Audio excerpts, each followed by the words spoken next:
Yazi mhlawumbe kumele ngibe umkhofu. Ngathi uma ngivuka, I woke up guys.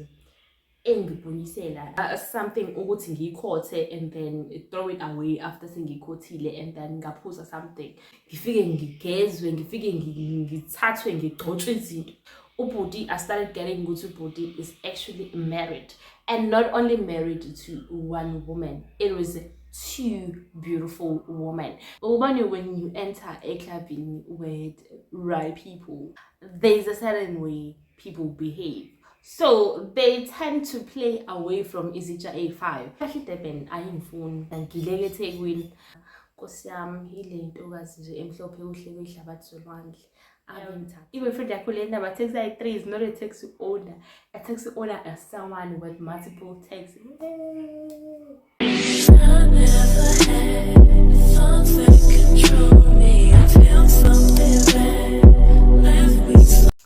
Hi guys, welcome back to my YouTube channel. I am Missy Am, and if you're new in this channel, please don't leave here without subscribing, commenting and liking. And if you're a returning subscriber, thank you for tuning in again. I hope you like, you comment, and you really enjoyed this video. Okay, ngimiphathele story time. Let's just get into it. Ngaphambi kokuthi ngiqale story, ngifuna ukuthi we listen and we don't judge. Because as you can tell by the title down below, I am exposing myself again. So how did I meet this person? Okay, before that, asenze kanji. Sizombiza ngesibongo sakwami. Phela simbiza ngesibongo because sizombiza ngesibongo sakamyeni because I'm related to abantu bakamyeni. So I was busy ngitravela from Blom to Durban. Oh my god, kahle Durban ayingifuni. Because why itori zonke nje mina ngileke eThekwini. So what happened is ngangibusy nama auditions, trainings, workshops and shooting. I was an extra at this particular time engahlangana nomnguni khona. I was an extra on Imbewu. So siyaphela Imbewu the scene. Hence I'm able to mention it. So into eyenzeka ngangisquatter erest kamngani wami. So umngani wami yena wayesebenza eclinic. Angazi noma kubizwa ama practicals yini for people who works or who are studying something in healthy. So uma ngifika eNdebeni, I go to her place, ngilale khona, ngivuke ekseni, girl uyalungisa uyahamba, girl ngicela ke indlela ungichazela. Athina uzithatha itaxi, ngithi mina angeke ngikwazi ukuthatha itaxi, ngiyasaba. Rather ngizo request. Ngirequeste uma nje imoto mhlawumbe sithi 3 minutes away into yangi iphuma, ngivala nomngani ubehele eclinic emsebenzini. Uma ngifika ngaphandle, there is this nice car. Guys, one thing about me, I am weak on my knees. I am weak on my knees. And one thing about me, I am obsessed with people who drives a double cab. Oh. Make it a 4x4. Oh wow. And now make it an automatic. And if you can, kuyiveli lakho at the sunroof. Okay, asikho lapho. Cool. I see this nice car. I'm like, oh my god. He looked at me, he smiled, and ngakhophozela phela Nkosi yami. But akazange ke kumina ubhuti. Iyafika imoto iyangipick up. So tell uma siswela maybe a second robot or whatever. I'm not even paying attention emgaqweni. Athi bhuti, I feel like le moto ebimile iyasilandela. Athi yena ucabanga ukuthi mhlawumbe ilabantu bama taxi because uyazi na ukuthi abazwani inale busy ye Bolt no Uber nani. But cool cause akasimisi uguy aqhubeka hambe up until sifike kwi location engangiya kuyona. Athi bhuti nakho ke sesifikile, ungena la uyanyuka lapha uyasho ukuthi uzoshutha for in. Uma sima anobhuti nangu imoto tse. Athi bhuti ngizokwehla and find out what's going on. Yabo. Ehle nangimpela and then uguy athi cha Nkosi yami ile ntokazi nje emhlophe uhle kwehlabathi solwandle ave ngithathile. Okay, ngiyazi akasho njalo but ubhuti wathi mebuya kumina wathi cha ubhuti nje loya ucelela inamba yakho nani. Oh, wayengehleke and then ezeke athi bhuti inamba ngithi mina hayi nansi inamba, athi yena uzophuma nini la, uzoqeda nini. Ngithi mina angazi, it's my first time, so angazi kuzothatha isikhathi esingakanani. And kwasekuseni I was rushing for 7 a.m. athi yena it's cool, uma usuqedile I will pick you up, ungifonele.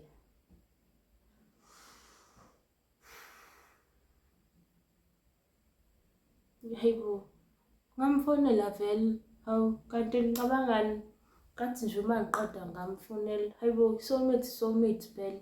Hayibo, soulmate ubona ngelanga lokuqala ukuthi I fell in love with somebody who doesn't even know my name. Hayibo, so ngimfonele ke aze angithathe. Uma ngithatha ufika with like 2 cars, okusho ukuthi eyakhe le naye nalo ayihamba naye S3. Ngithi mina hayibo, ewayuze nabangani bakho. Ahleke ubhuti ngemuva athi amazi wayehlekani. So what happened is athi yena, oh no, these are my bodyguards. Athi ke sisi uma usuka lana ubuyela back to esikoleni or what.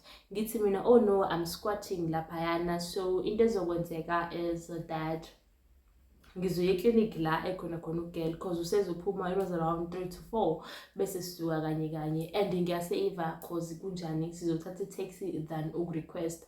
Athi yena cool, I'm gonna take you there, but there's somewhere that we need to pass by. How sadlula bo, hayibo, ungenzi njengathi wena awazi waba naive. How so sidluleke lapho ke guys, it was one of the hostels, I think I'm not sure ukuthi akuphi, but they were in Durban and kuyasabisa ha. And in that hostel amateksi ayingakanani, yabona, if you know indaba zamateksi ukuthi ngayibona nje ukuthi yabona ke nayi le ndawo le endabeni ekhulunywa ngayo ukuthi sekudutshula ubani wenziwa, because what do you mean kune mateksi anga. Athi yena, oh khuleka le indawo like where like taxi drivers just asleep, bahlala around, they travel in cases of long distances and stuff. And one thing about me, I believed it, because why not? Why would he lie to me? So ngizodisturb-eka kancane because I stay with people and right now badlula on my window and my window is open. But asikho lapho ke cool, ehle ubhuti emotweni ngisale sizakazaka nalo ungemuva ehle. Athina ungavuleli imoto ke la emotweni. Hayibo bhuti, awazi ukuthi ngavuleli imoto uthe wena uhamba na bodyguard, okusho ukuthi uyazi ukuthi angiphephile, but it's fine. Naye ngempela uthe nje umehla kwanokho umuntu enyangaqa ngingavuli ke mina, hayibo, ngiyithulele nje kube ngathi angekho. Guys, that was the first red flag ekwakufanele ngiyibone ukuthi ubani. I know people do that, but I don't want to associate myself with such things. But why would you have bodyguards if ukuba around wena kushapho? But it's fine, ngaqhubeka ngahlala. Hayi ke sihambe ke abuye ubhuti, ubuya nje sekwatile uthina abamhloniphi wala. Ngithi mina kwenzakalani, asazani nokuthi sigo bani. Ngithi mina yini, why ukwatile? So in my head uma ethi yena la yabo kuhlala like taxi drivers and all those people, I'm thinking mhlawumbe kubo kunamatekisi and odriver bakubo ila, okanye ungomunye wosomatekisi indaba yama-bodyguard amanga. Ubhuti bese ke ethi yena house angisayisho ukuthi ngubani, azisho kubhuti athi mina ngosibanibani umngoni waseNingizimu. How already guys, if you know lesi sibongo, it's one of isibongo sami ngisidumile in Durban. I'm like, okay, how did this happen?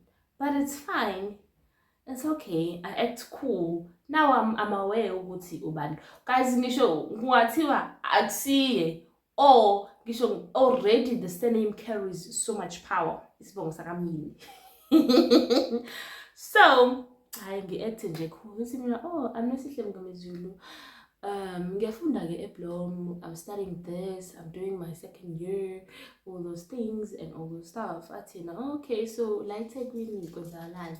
Ethi mina la eThekwini I'm working on 1 no 2 no 3 athina okay cool, make sure ukuthi nje you are safe, but athina ngoba vele usuphethe mina mama uzohlezi uphephile, khululeka. Athi ke uzothanda ukudlani, ngithi we guys, and before angibuza uthanda ukudlani bambuza ukuthi ngiyalidla yini usu. Well, angichizi angidli inyama yenkomo. That was the first. I was like, oh no, angidli inyama yenkomo. Athina mama ngizokutholela imbiza ezokusiza ukuthi ukhone ukudla inyama yenkomo. Why bhuti ushesha? Why usukhuluma ngeimbiza? But it's fine. Hayibo phela soulmate yakhe le. So, hayibo ufuna idla inyama yenkomo. Cool, ngithi mina it's fine. I don't believe in those things. I just don't eat it. Athina it's fine. Sihambe siyothenga into yokudla and then ahambe ke ayongishiya kuphi eclinic. Then we started talking. Nje we were okay. Everything was nice. Uyabona le ngoma le ethi angiyazi ke ngihlezi ngibona on TikTok. Ithi angazi before baqala emakhaya baqala somewhere. I did then. I went to him sivala nje esikoleni nangiha mina. I think angayanga ngisho sivala ngathi nje mangiqeda ukubhala ngathi nje baby ngiqedile. Hayibo kwase ku baby already. Yonke into was so small. Oh my god, I miss him. Ngiyadlala. I do. Ngiyadlala. Oh god, who am I convincing? Ngiyadlala. So I'm traveling again to Blom, to Devon, and pick it up. We go to his place, guys. It was a really nice place. And guys, angazi ukuthi yini eyenza ngingacabanga ukuthi kungabe mhlawumbe khona umuntu wesifazane emklinelayo. But one thing I picked up is that yabona makhulunywa ngazi bathi qhathanzi umuntu yashisa shem. Like 40 degrees, but at least I'm used to degrees. I have a degree. So uklina every time. So I was like, nah, cool. Everything was so smooth, everything was so nice, and I was aware of Guti. Oh no, I think he had 3 baby mamas when I met him and 3 beautiful kids. But those were my kids.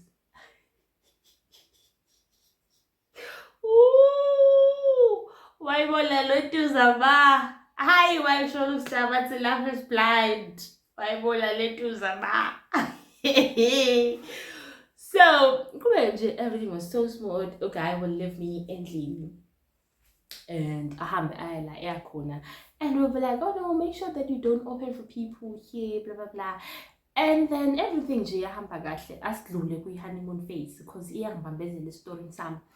Now what happened was sasuka endlini la ayekuyona, we went to another location. Uma sifika in this place, uma ekhuluma nabantu ukhuluma asithi usebambanani, but when he talks to people he says I'm in Joburg. Hayibo athi yena I'm in Joburg, I'm doing this and that. And now in my head I'm like, no, this guy is cheating on me. Abese yachaza athi yena it's because wenzela safety yakhe and all those things, because akatravela ama-bodyguard. Guys, wayenamanga because sathi nje masesiqedile ibhizi yokufona kwakhe, okusho ukuthi well, if it was a code that yena nalabantu bakhe, because sathi masifika in the club that we were going to, but you know how nali bodyguard lami, how nali wazi kahle ukuthi belikhona vele yimi but it's fine. I don't wanna lie, I was so safe around him. I felt so safe cause ngangazi ukuthi you're not gonna touch me. When you enter a clubbing with right people, there's a certain way people behave. So they tend to play away from Izitsha A5. It was that case. Because even umuntu owayethola ukuthi mhlawumbe ubangishiyile ngihleli ngedwa, they go and discuss whatsoever. Kwangezinto nje ezodlala. Owayeza wayebona by the surroundings ukuthi okay, la nje. And for me that was good because angikuthanda ukudla not too much. But now the thing that happened is a beautiful lady comes to me and say, "Oyamazini lo bhuti ohamba naye." Ngathi mina yebo ngiyamazi. athi yena he's my ex, and this guy believes in traditional stuff too much, and also this guy is manipulative and abusive. Ethi mina okay ngiyabonga. Hayibo, cabangani ngitshela umuntu wami. Ngamtshela nje ngathi bebe kuthiwa wena usebenzisa izinto zesiZulu. Wena manipulative. Wena you are very abusive, emotional. Athina ayikho nje leyo nto leyo ke. People are gonna be so jealous ukubona uhamba nami because la they know who I am. So bazozama ukuzograbhela and all those things. Hey bo, I'm called phela. Umuntu wami edala umuntu wami. Hey bo. Nampela. And then what happened this one time, eyangenza ngapick up the Zulu thing. Not the Zulu, I'm sorry, the traditional thing. Ngaba ne panic attack in public. Gandhi, certain people already knew ukuthi I'm Yebonlot. So shuthi they called him and then I blacked out. Ngathi mangivuka, I woke up, guys. Engiphunyisela, they call it izinyamazane. Washo yena engiphunyisela ngazo so that I can wake up. Uyayibona lento leyo. But I didn't pay much attention to it because not everyone is much more educated when it comes to mental health. I understood it, okay, it's fine. If ever, at that time, my condition was very bad to an extent I would just black out or it's fine. That is story for another day. So, alvele ngangeke ngize ngiexpect ukuthi athandaze. Nami ngizovuka ngithi hayibo ukhipha amademoni kuphi or what, but wenza into ayayazi and ayazi ukuthi iyasebenza. Yamsebenzela at that time. Now the thing is useyazi ukuthi someone knows about me. And I started getting calls, I started getting calls from private numbers. I still have those things. The reason I have them is so that just in case anything, I can use it. I keep evidence. I started getting calls. I started having people being balela, leave my man alone. When I see ngizokwenza 1 or 2 or 3. So okusho ukuthi uguy shuthi wabona ukuthi I need to fast forward izinto with this girl cause shuthi izinto seziyaqala ziyaphuma esandleni. Wangibiza ke kazi nangike ngilokhu ngoba ukuthi ngase ngimukile. Wangibiza this one time I traveled from eBamanana to Durban for him. What yena before siye la afuna siye khona uzofuna sidlule hostel. Because in agloni hostel lokuqala esadlula kulona, it was a different one. What yena khona umuntu sizohamba naye and all those things. So ayike ubaba nje angena emotweni sabona ndodakazi siyaphila adrive ukuthi yiwele eyazi endawo engena network, izindlu ziqaqene. Uma ngithi mina kwaku1 room nje engibuza ukuthi mina umuntu ohlala la uhlala kanjani, athi yena ke hayi indlu nje le ahlala kuyona in case kuba nebusy adinga ukubaleka. Hankosi yami siyangithemba. Athi ke lo ahamba naye uzomgeza nje amqinise for ukuthi phela aphephe cause you never 100% safe. Hayibo ngimkholwe phela isoka lami leli. Leli soka sele iprove kaningi ukuthi liyangithanda.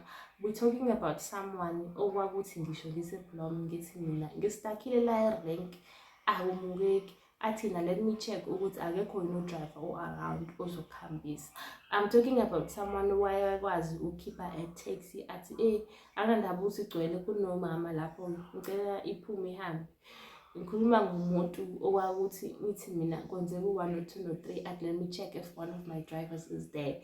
Uyayibona le video ethi khona le sound ethi TikTok, wena ngoba unjani wena itaxi kulanda kini, mina sikhulumi ngokuthi ayingilanda. Wangazathi that one was made for me. Hey, shame. Ngiyakhumbula ngelinye ilanga ngiposta ukuthi indoda ibenetekisi.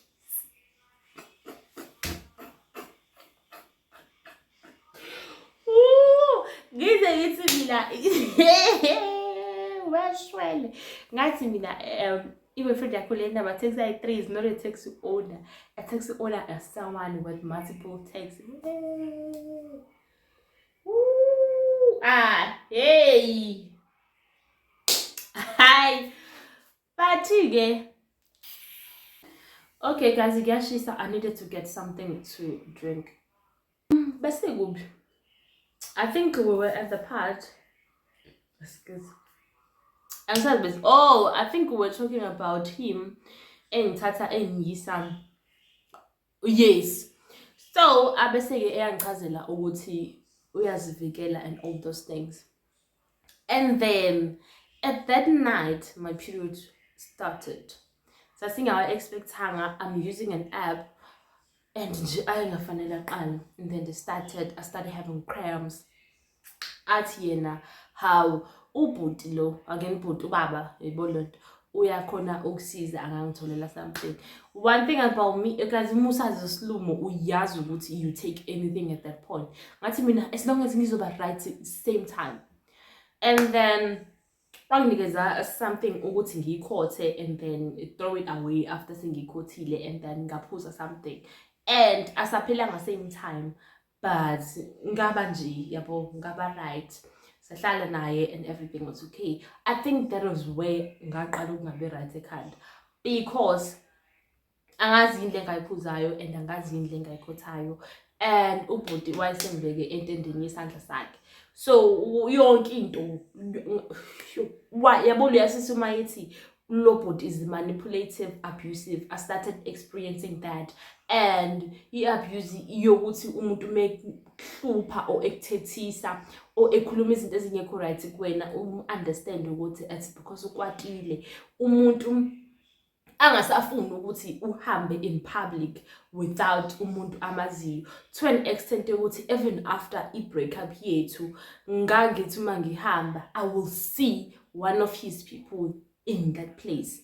And ngangithi mina why ngiyakhumbula nje ngisuka eBay to Empangeni ngirequestile ngangisuka wherever la ngisuka khona ngathi mangidlule egarage there was one of his security vele bodyguard wangibuka ubhuti shuthi kwangafanele ngibone wathi yena awusabona sesihawu ufunani la uwena ofunani la cause wena mele ngabulethe kwini but ula. So that is when I started realizing ukuthi khona engekho right.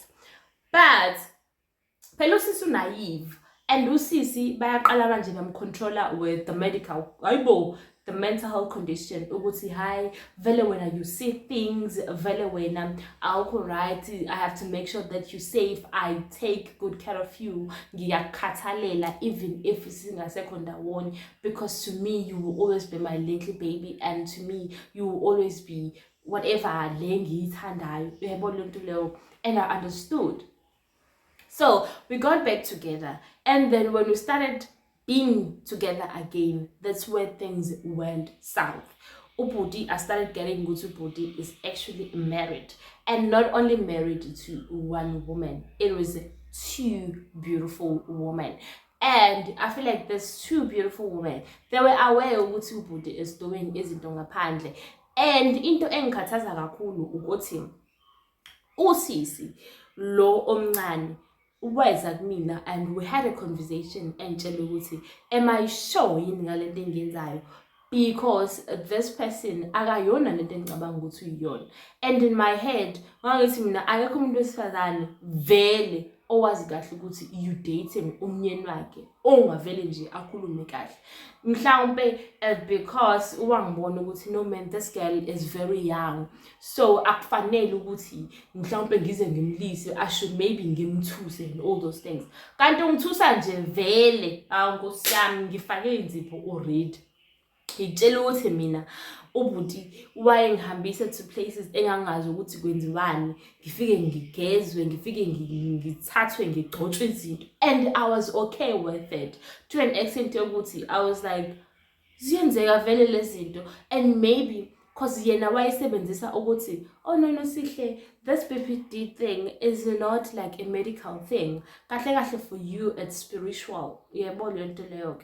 And ngabona ukuthi yazini uqinisile cause angilento mina ngikhulwe ngi-right and all those things. So nayi-ke into eyangithusa kunakho konke. He invited me.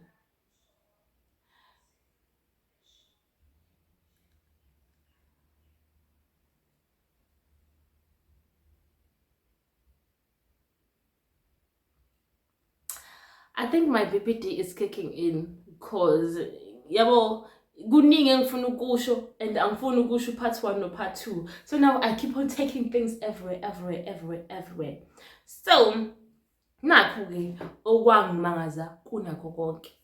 I landed in the hospital. Ngathi nje wayehlala eduze kwami ke Nkosi yami. Sathi nje sisahlele ewadini kwangena inkosikazi. I'm like ufunani? Sisahlela njalo ke the second wife came. And bobabili they were like, this is not a medical issue. Usisi singamthatha simhambise to this place. Excuse. Yazi mhlawumbe kumele ngibe umkhovu.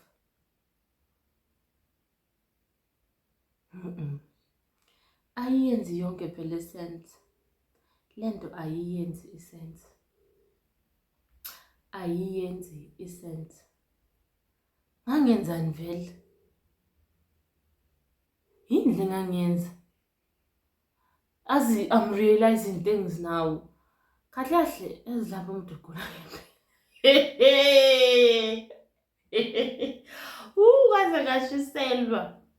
Ngaze ngashiselwa weshwela. But ke I insisted ekuthenini no, whenever ngiba ne-panic attack sometimes yayibona I end up esibhedlela, so hence yonke lento eyenzakalayo. Hayi bazenze abantu aba-understandayo nayo impela athi ke basho ke eclinic esibhedlela ukuthi siyam-admit usisi and then sizomonitor throughout the night. Ngalala yini? Angazange ngilale the whole night. And into ebuhlungu ukuthi I couldn't even call my mother ngimtshela ukuthi ma ngiyagula. Uzothi ma ukuphi? Ngithini mina? So even kuma emergency numbers ekhadini clinic ngafaka inamba kabhuti because ngangizothini ekhaya. Ngangizothini mina kumamyeni. So nangempela ke hayi bangidischarge the following day athi yena Nosihle iyangikhathaza mina lento yakho. Akekho umuntu ongathi right kanje ehlelwe izinto ezikanje. Ngicela ukukuyisa sizothini kuSigubhu. uSigubhu uzokusiza. Wena yini wena umthemba umuntu wakho wena nje. Phela wena uthemba uSibu. uSibu umthemba ekutshela ukuthi uyakuthanda. At least mina ngangimthemba engitshela ukuthi ufuna ukubona impilo yami iba ngcono cause lento yami yokugula iyangibambezela. Ezinye izinto azenzeka empilweni yami because ngiyagula. I took a hard decision, a hard pill that I had to swallow. Ngamlalela umuntu wami. But now things that were red flag sasihlala naye lo muntu kuyimina kuwumuntu wami. So yonke into iyayenziwa endlini kaBaby. But also I understood ukuthi uBaby akafuni ukungabi seduze kwami, and also at the same time lento yakhe uBaby ukuthi atravel izobeka impilo yakhe engcupheni.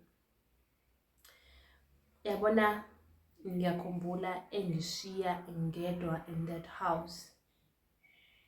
Wathi usaya to catch a drink with his friend, he's gonna come back. Ngahlala ngizophuma ngibhekephi ngingazi umuntu nani. Ngahlala ngamlinda. I started calling him engasatholakala efonini. I started calling abangani bakhe and his friends babengazi ukuthi ukuphi. But lo munye wayebusy engisupporta, ebusy ehleli nami efonini throughout the whole thing. Kwakungalaleki. Kwakungathi ngizwa izinto. Kwakungathi the house is Hound. Hey, kwangathi ney'poko indaba zesingisi. Kwangazathi kunezinto engihleli nazo ezenzakalayo. And then kwaphela the whole night engabuyanga. Ngavuka ekuseni because eventually ngalala. Uma ngivuka ekuseni, hayibo akabuyi umuntu. Did I even bother to tell anyone? Because ngizothi ngikuphi ngenzani. Uyabona lento leyo. Nalomkhulu abe naye akasekho. Cool. Ngihlale kushona ilanga ngibona ukuthi kuyangishubela. I went to a nearby police station. I told a friend of mine ukuthi ngeke ngicela ungiboleke imali. Wathi akanayo. Uma ngifika e-police station ngithi mina I think my boyfriend is missing.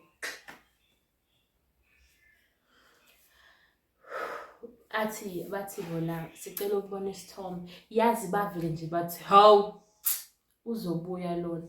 Yile basho nje njalo ke. Bathi nje uzobuya.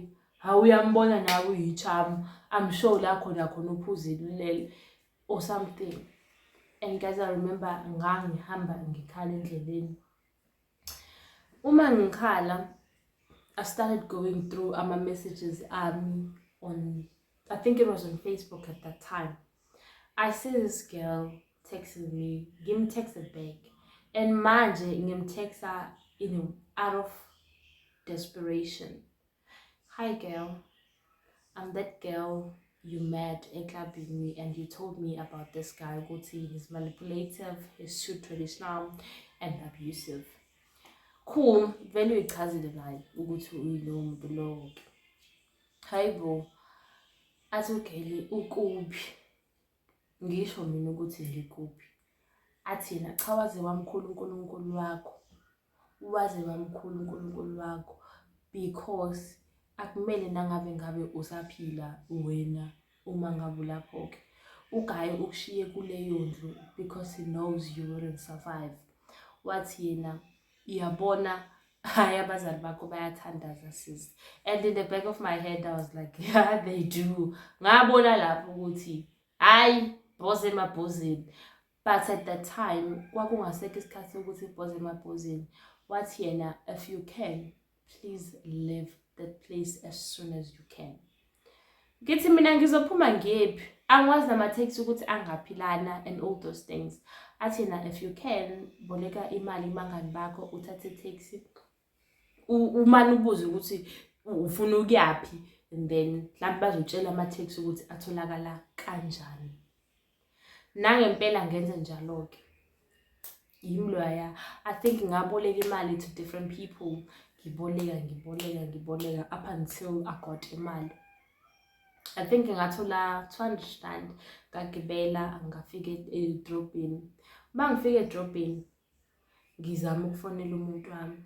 Hayibo phela nginakho ukuthi hayi man khona into engayona iqiniso kulesi story sokuthi akufanele ngabe ngisaphila.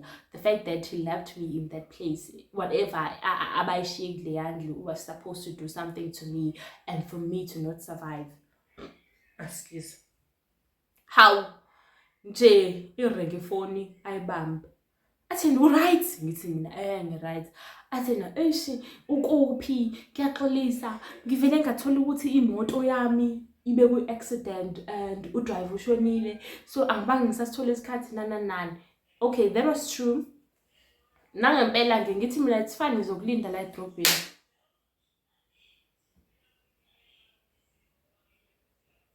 Because guys izinto zokuthwala, izinto zokuthi bafuna ukwenzisana. Hayibo, ngigcine movie mina. So nje hayibo. Cool, ngihlala, I think ngahlala kwaze kwashona ilanga, ngihlele rank. Bathi body how sis, uyawazi no this drive lokubethi hayi, uzohamba nani, uzolala nathi. Hayi ke. Afike angithathe, athi yena ukuyayida ukuthi ngi-right, ubekhathazekile ngami as much as ubengekho efonini. Athi yena ufila sengazathi izinto zakhe azihambi kahle because imoto zakhe le abesejaha kuyona and because it was a second car iba kwi-accident and the cars like ziba nje icoficofi into engeke ize isindi. Uyayibona le nto leyo ke. Bese ethi yena kufanele aye emncwabeni. It's fine, ang-invite athi angihambe ngimphelezele. angazi ngiya-invite wena emngcwabeni, but athi ucela ukuhamba kanye nami cause yabo vele I'm around. Cool, uma sifika emngcwabeni, u-girlfriend ka-boyfriend lo shonile anginika ama-heads up, athi sisi umuntu wakho lo, ethi mina yebo. Athi u-aware ukuthi ushadile? Ngithi mina yebo. Athi u-aware ukuthi unamakhosikazi amabili? Ethi mina yebo. And the thing eyangenza ngibe comfortable with being with him it because vele usesithenjini, okusho ukuthini, okusho ukuthi vele into yakhe iyokuba esitheni, mhlawumbe ufuna ungenza imaqondana wesithathu, sakuqala sadlala. Cool. Athi-ke ugirl uzwa ama-rumors ukuthi umuntu wakhe ulimale kanjani and bekungafanele ngabe ulimalile and all those things. Athi ngiyakucela sisi uyivikele and stay away from this person. So umuntu wesibili ngitshela lokho. Umuntu wesibili after unkosikazi wesibili angitshela ukuthi am I sure ukuthi ngifuna ukuba nalo muntu? Ngathi mina yebo, ngi-100% sure. So now I'm starting to be like, loya sisi uthe bengafanele ngabe ngisindile uphuma kule yandlu.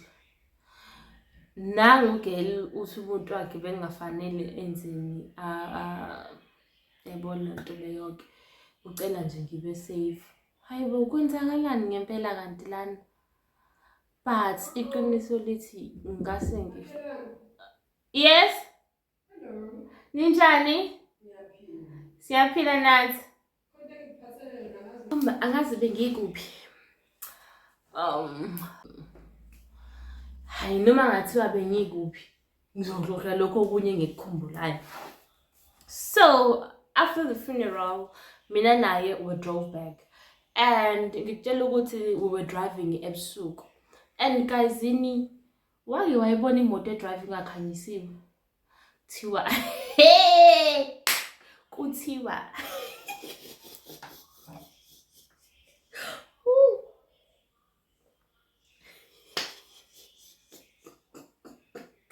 Athi yena, hey! Ubona ngazathi impilo yakhe isiphelile. So vele umashona ngcono afe nami. Hayibo.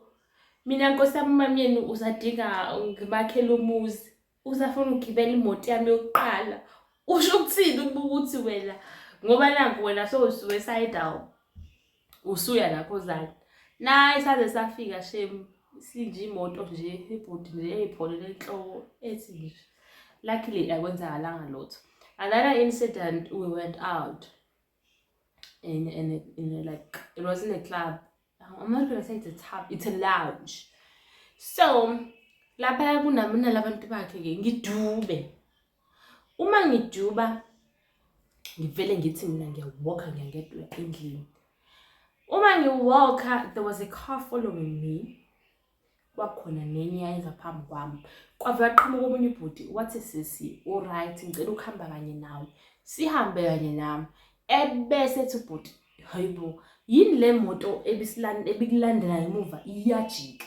Yabo le nto leyo ke. Leza phambili iyayiqhubekela yambe. But in my head now that I'm realizing kwakungamunye wabantu bakhe labo ke.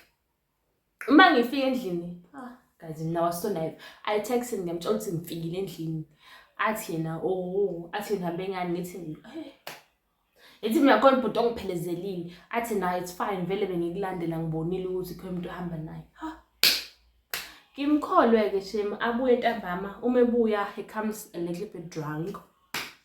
Ngiyabezwa bayakhuluma phandle nalabantu bakhe bayahumzela, angene endlini ebese bona ke bangazi bayahamba balala khona emotweni. Cool, sihlale axolise asho ukuthi ubengaqondile alcohol ibisiphezulu amazinga okuphuza and mina ngiphuze. So umuntu osoba nongekho soba yabo ukuthi i-conversation ingagcina isiclash. Cool, hawu Nkosi yami. Ngimxolele bakithi, ngi-understand. Hayi ngisathi ngiya-understanda nje Nkosi yami phela sengicomfortable as much as yonke lento engizwayo iyenzeka but something is in me is not allowing me ukuthi ngihambe up until this was the last stroke kushiwo njalo this was the last thing I was like I can't do this anymore. Reason being is umuntu ekuthanda that guy did everything for me but emotionally I was struggling. My mental health was struggling ngenye indlela eyisimanga. So ubhuti ahost endlini. Uma ehosta different girls come. Uma lama different girls afika, I feel like ubabona labantu laba abathi I'm inviting you to this place. Please come. Just look beautiful. There will be free alcohol. Make sure that you dance. I feel like those were the girls because but everyone was comfortable. Everyone ngazathi nje why understand ukuthi kwenzakalani la. Hayi ke kuhlalwe nje kuchilwe, there was smoking, drinking, kumnandi man, everything is okay. Now it's 2x2. Uma uyi-2x2, my person says ufuna ukuphuma kancane to make a call. And then everyone started leaving. I was left endlini with 2 males. And then these 2 males, oyedwa, started saying to me, Sisi, angikwazi ukuthi usaphila kanjani. Inoba abazali bakho okanye wena uyakhuleka. Othi lo munye anobidlozi lakho liyakuvikela ngoba kumele ngaba usekho emhlabeni. Wena you have something efunwa yilo bhuti. Nanendlela enahlangana ngayo. Vele he was on a hunt to find someone. Wenzeka waba i-target yakhe. Baqala bangibuza ukuthi akakaze akwenzise yini ukuthi ngithi mina wake wangenzisa. Bathi bona wake wayiphuza into e1 no 2 no 3 ngithi mina yebo. But all those things kwakuyizinto zokuthi shuthi yabo uma bodyguard adedele ibhama amasosha akho. Kube ukuthi ke whatever le enginayo at the time was stronger than whatever he was doing to me. To an extent yokuthi wayezama every time. This one time bake bangibuza ukuthi angazi yini ngaba on my period nginaye. Ngathi mina oh no ngake ngaba. And then they started talking so much sense to me. Bathi bona if you don't leave namhlanje or right now rather, my sister, abazali bakho will be singing sobonani emathuneni sobonani. And in my head I was like, angeke ngifele la, asoze ngiyafela la. Ngathatha isikhwama sami ngaphuma. Ngathi mangiphuma nje wayemile emnyango. Ngathi uma ngimbuka ebusweni amehlo akhe were red. Kwangazathi isilwane thizeni esimile phambi kwami. Wathi uyapi? Ngathi mina ngiyabuya ngiyaphuma. He pushed me back ngawa and I started crying. Baphuma labafana. Wathi na windawo. Wathi na umuntu wami. I've invested so much in you ukuthi nje ngavele ngikudedeleka lula kanjalo ke. Athi yena sekwenzeka izinto eziningi ngenxa yakho wena. So awindawo namhlanje imini ozodila nawe personally. Now this is the man I love but also imonster le esephambi kwami. Athi yena awindawo noSihle wena uyahlala la. Now I'm crying, I'm fighting. Ngiyacela ungiyekele. Hayibo, isibongo igama lakhe. Ngiyacela ungiyekele mkhulu, ngiyacela. I'm sorry. Kuzo he changed. Yabo his face became so red phambi kwami. Ngangithi nje mhlawumbe into ezovela ingwindi haqo ingwini. And I remember angakhona ukufonela umuntu. I called one of my friends ngimazela ku-Instagram. Ngamnika inamba kaGuy, ngamnika ilocation engangikuyona. Ngathi if ever anything happens, nansi inamba kama. If ngingakufoneli or ngingakubhaleli kusasa, please tell my mother. Athi yena Nosihle, I'll be praying. Wangisendela ivoice note ethandaza. Ngiyakhumbula ngayilalela nje. Akekho ngamuzwa uyathandaza but I couldn't respond. The guy started ukuphihliza izinto phambi kwami ethi nakathanda ukwenza lento ayenzayo, but he has to do it because mina nginale lucky or nginalento ayidingayo. So ayikho into angayenza. Uyambona the way he was holding stuff ukuthi hey lo muntu mangibamba ngifonyoze. I started running around the house. Ngimemeza ngivala iminyango awuphusha isicaba. The person changed in front of me. Ngasho ngathi yabona ke la ngizophuma ngokulimala okanye kuzothiwa wafeza mina. Ngaphuma ngabuya, uma ngithola umnyango ukhiyiwe. Ngathi mina anginawo phela mina amandla ukugudluza isicaba. Hayibo. Ngamemeza kwathina ngisho ngamemeza nobody's gonna help you. I went to iwindi ngiyakhumbula ewindi lakhe akubona lamabhayikla lawathi angiwazi nami but those fancy one. I started holding them like this and ngabona ukuthi akungisize. Ngaphihlisa iwindi. Now vele siyahlanya sebabili. Ngiyakhumbula ngaliphihlisa iwindi. Wathina uwenzani because ngeke uzuphume vele kunamabhayikla. Now my aim is to try and find the key. Ukuze ngizokhona ukuphuma because angeke ngiphume ewindini.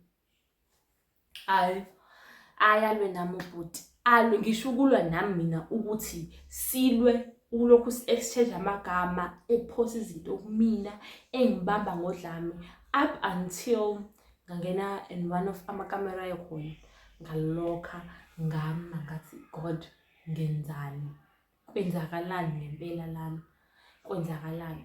And then in that time I remember I made a call wangizwa. Shuthi mengizwa uyezwa ukuthi I'm talking to umuntu wesilisa and that person was one of his friend, the friend that supported me, his friend that stayed with me, the friend that manga ngimtshela ukuthi ngifela sengazathi umngani wakho is cheating on me ahlale nami ngithi mina wenziwa nothi athi hayi ngeke akwenze leyo nto leyo. Aqale eminyango athi baby ngiyacela uvule umnyango angeke ngikwenze lutho angazi nami ngivukwe yini. Wasebenzisa ikhadi lokuthi uma ekwatile unama anger issues une-mental condition emenza ukuthi atriggerisheke same time aqala phihliza izinto athi yena ukhule kanzima ngaphandle kwabazali bakhe uvele wangibona ngihleli nabafana laba babili wonke umuntu esehambile yindaba ngingaphumanga ngeza kuyena ngaphuma ngoba sengimbona ukuthi usiyaqhamuka. Guys, it made sense. Kanti kuhlangana uClever. Uma ngiphuma la ngiphumela ukuthi ngizama ukuthi siphume siye ngaphandle. Nangempela ngemvulele we hold each other's hand, we cried sobabili. Ngithi mina asiphume siyoshawa umoya phandle.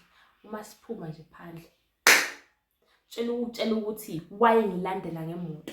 Uma ngithi mina ngiyakwazi mina ukuhudulwa ngemoto. Hey umuntu akubamba akufake ngenkani emotweni uvula isicaba for the sake yokuthi usinde. We did that up until kuyasa, up until cars started passing by wehlisa umoya wenza ngathi uyakuhlisa. And I know this girl is gonna remember this. There was a girl I texted on the group. Ngathi mina girl ngisendaweni ukuthi aso angasho ukuthi ke ngabhala nje ukuthi mina aso someone ukuthi angasiza for personal discipline ngicela ukuzolala kwakho ngilinda imoto ebheke kuphi emakhaya eJozini. Wathi na it's fine. Ngathatha taxi ekseni in that mess engangikuyona ngingcolile nginezibazi amaklinika ngangawacabangi cause wavele nje after sebona iy'moto ziqhamuka zehle ezenza umuntu ehlise umoya, wangishiya esigangeni kanjalo-ke.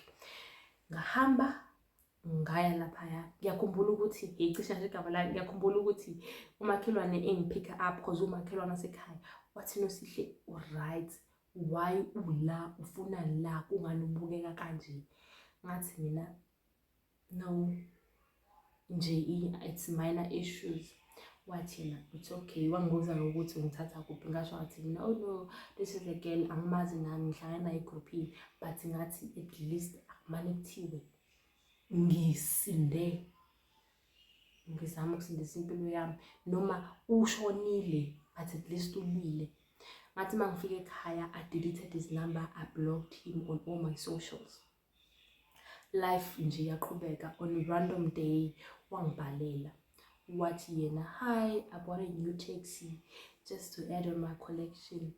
Engibhalela ngenye account, ngam-congratulation and ngasho ngathi nale ngiyayibhlokha ngiyitshela mina. And ukukhuluma iqiniso, even after that I still went back to the guy.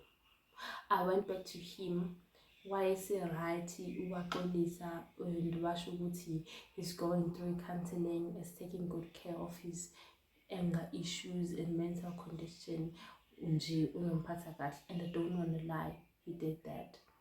But how did he do it? He made sure ukuthi I depend on him. Ngangingakwazi ukuzenzela lutho. Umjida was cheating on me, ebuye namantombazane mangimvakashele ngikhona. We will sleep with them and anganandaba lawo mantombazane.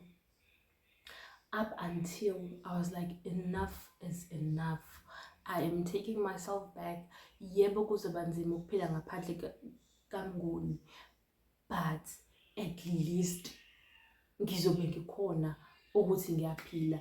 And qiniso lithi, people who remember I lost so much weight. Kwangazathi there's a certain cloud over my life. And that was the time I gave my life to Jesus. And that was the time I started taking good care of myself in terms of going for therapy and all those things. And as much as I was aware of BPD, I started taking medication, started manage ngendlela right. Sorry. And ever since from there, angazi ukuthi kuphi, angazi ukuthi kwenzakalani. Ngike nje ngezwa kwenye indawo kuthiwa umndenini wakaSibanibani kufike nje kwaqoqodwa yonke into. And I thought maybe that was him. And yebo, cause inhliziyo, I texted his friend and asked ukuthi akuyena yini, wathi cha. And uqiniso lithi every time uma endabeni kuthiwa kune-taxi revival kunani, I still go back and check ukuthi uright yini. As much as ngimfisela into embi because of the trauma and the pain he put me through, khona lento yokuthi Nosihle, you are a good person. And I feel like iyona nto ababeyifuna kumina, iyona nto ababeyilandelela kangaka. Cause uma sesikhuluma iqiniso, wayengilandelelani from the first day. So yeah, of how I dated a well-known dangerous taxi driver, of which I feel like wayefuna ukuthatha impilo yami. Yazi mhlawumbe umuntu usokola kanjena nje ngiyadlala kazi. It's not my time yet. So I hope you guys enjoyed the video. Do subscribe, comment and like, and see you guys on the next video.